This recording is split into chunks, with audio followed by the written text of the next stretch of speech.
Rape survivor and businesswoman Andy Kawa has won a case against the police in the Constitutional Court regarding a negligent investigation. However, the victory was a long time coming. The case goes back 12 years since she was raped. We can speak about this with Andy Kawa herself. A very good evening to you. Well, good afternoon to you, ma'am. Welcome to the program.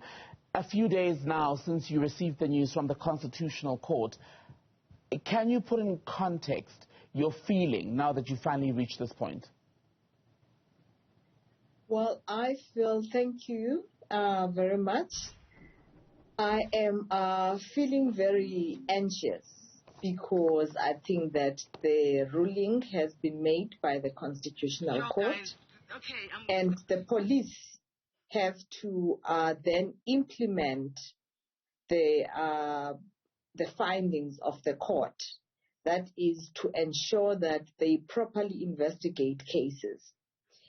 And without the police, without the Minister of Police and SAPS changing the way their systems, educating investigators on how to investigate, ensuring that cases are properly investigated to be able to meet the trial requirements, the victory will be lost. I think that I am looking forward to hearing from the Minister of Police, even the President, because this case is one of the ways in which we're trying to fight gender-based violence by ensuring that perpetrators are brought to book. So I think that this is just part of a victory. The victory would be when our police system works, when people have the confidence to take their cases to the police because they know that they will not be dropped and left uninvestigated.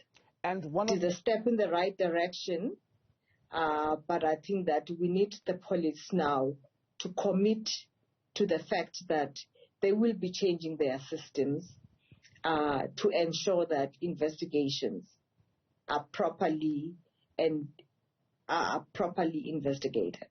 And one of the things, just on the point you're making about issues being properly investigated, what the Constitutional Court dealt with was that in the time that you were basically being held by your attackers, had police got a search going sooner, you may have been rescued much sooner and saved and spared a portion of the ordeal that you had to endure.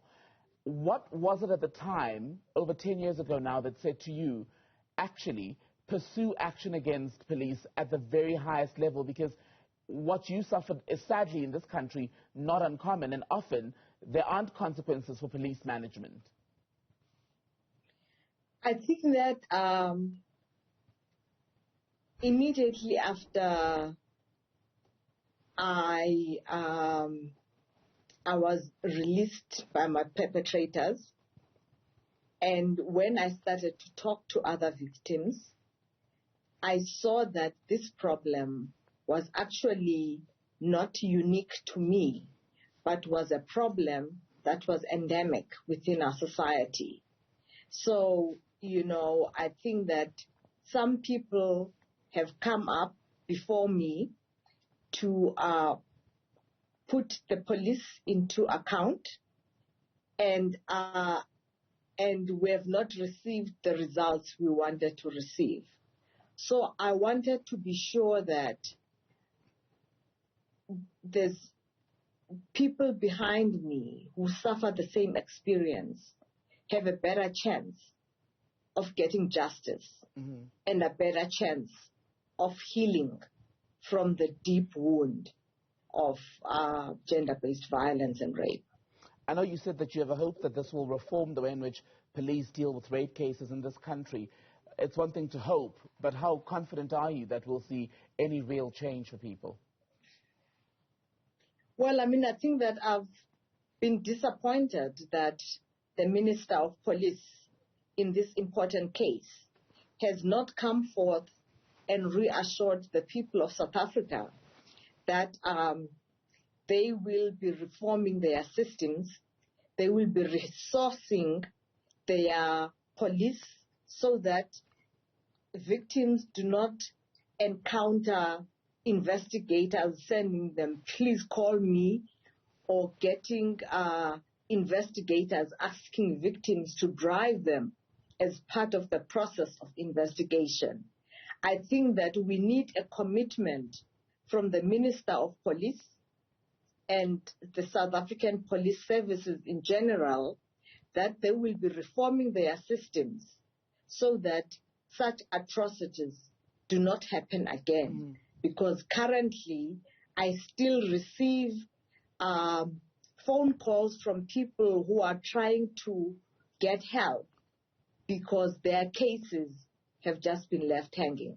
So the problem is still continuing. So this is not the victory. I hope that I will see victory in my lifetime when I see people have confidence in the police and when I see the number of cases that go to trial increase and when I see convictions increasing. Andy Kawa, so good to speak to you. Thank you for your time. I wish we could speak much longer, but thank you for speaking to us today. Andy Kawa, by the way, is a rape survivor who basically took the police minister and government to court after police were found to have delayed in their response when she was reported missing and taken by her attackers